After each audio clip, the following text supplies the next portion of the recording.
The Trinidad and Tobago government pursuing anti-gang legislation again. And in sport, Jamaica Scorpions lead Group B in the Regional Super 50 after trouncing English County, Kent.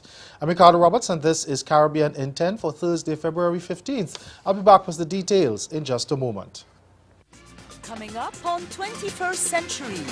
In Argentina, expanding access to the blind and visually impaired. Dancers from China keep a beat they cannot hear. And in the United States, student refugees get a new chance at a better future. In 2013, the Treaty of Marrakesh opened the door for the disabled. Them a do ain't phasing us from the start. Them been underrating us, but the girl them see some great in us. Hey, but some love the hot type to see. Without you, please. This you're doing to me. Nobody does to me, does to me, does to me. What would be the consequence? And now I'm sinking in the sand. I'm so happy that I couldn't blame it on the fact that I was young, though I was being careless.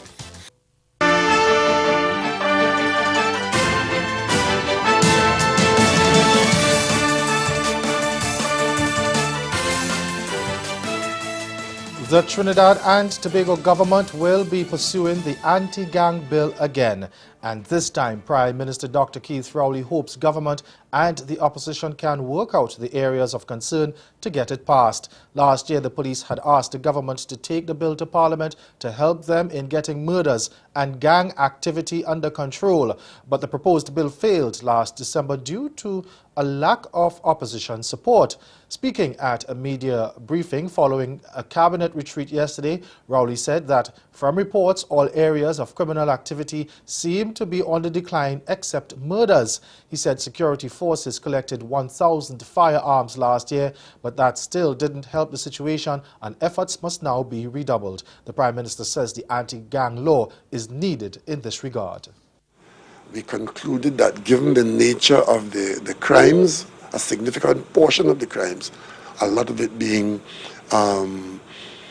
revenge killings, gang protection of turf, gang activity of organizing of criminal conduct for profit, that we really do need anti-gang legislation to criminalize the action of gangs, and we will continue to pursue that because we believe that it will help the security services and it will dissuade a number of persons from choosing crime as a way of life.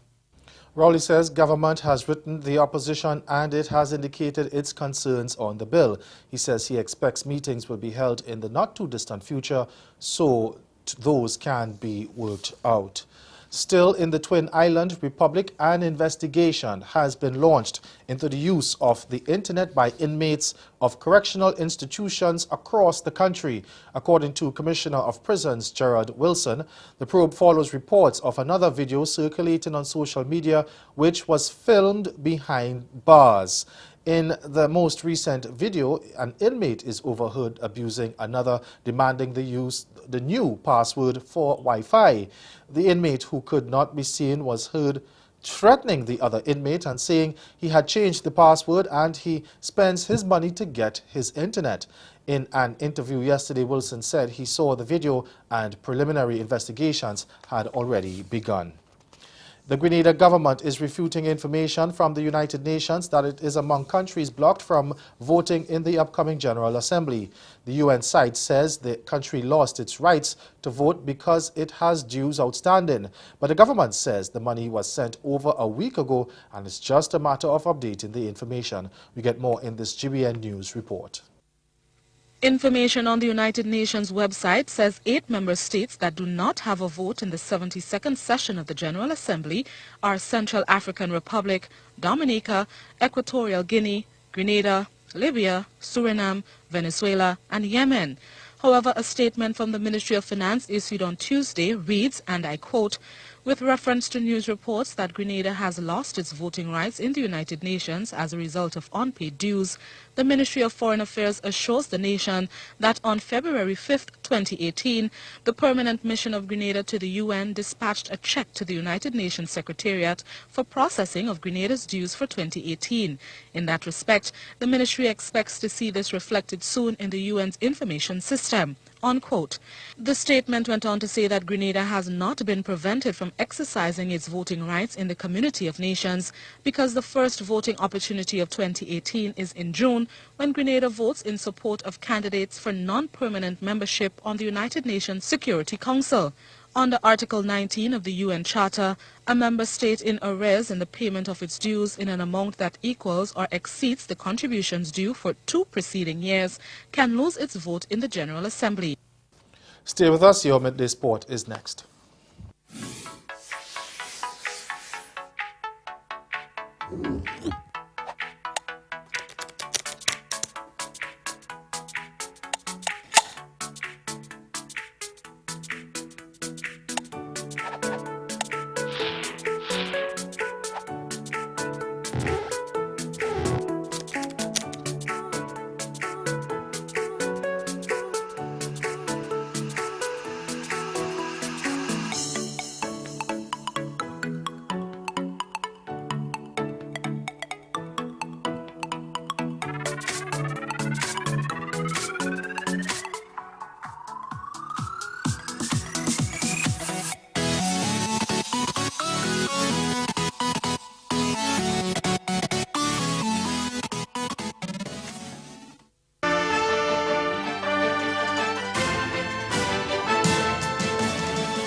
Welcome back. It's now time for sport. Andre Russell's unbeaten 100 helped Jamaica Scorpions Strong's English County Kent by 3 wickets to go to the top of Group B in the Regional Super 50 yesterday. Chasing a competitive 244 victory at the Vivian Richards Cricket Ground, Scorpions reached their target with 5 balls to spare, with the right-handed Russell ending on 108 not out of 111 deliveries. Brandon King chipped in with 43 in a 76-run 6th wicket stand with Russell, which pulled Scorpions out of trouble at 57 for 5 in the 15th over. Opener Daniel Bell Drummond had earlier struck an unbeaten 105 as Kent, who was sent in, raised 239 for 5 of their allotted 50 overs. Wicketkeeper batsman Adam Roos made 75 not out, but the remainder of the visitors' batting failed to come to grips with the Scorpions' attack. Fabian Allen finished with 2 for 35 from his 10 overs, while fellow left-arm spinner Chris Lamont, who bowled the new ball, conceded only 27 runs in a 10-over spell. And uncapped teenage Kate Heffernan, along with Lauren Downg, have been named in New Zealand squads to face West Indies women in a limited overs series next month. The 18-year-old Heffernan, a left-arm pacer, has been included in the T20 squad, while Downg, a 22-year-old batsman, is part of the one-day international lineup. Head coach Heidi Tiffin said both players had earned their places in the White Ferns squads. The White Ferns host West Indies women in 3 ODIs and 5 T20 internationals from March 3rd to the 25th. The Birds Sutcliffe Oval in Lincoln will be the venue for the first 2 one-dayers, with the Hagley Oval staging the third. McLean Park in Napier will be the venue for the first 2 T20Is, and Pukeria, Purikura Park in New Plymouth will host will be the host to the next 2 matches. Sidon Park in Hamilton will be the scene of the final match of the series. And that's Caribbean in 10. Join us again at 6:30 for Caribbean Newsline. Good afternoon.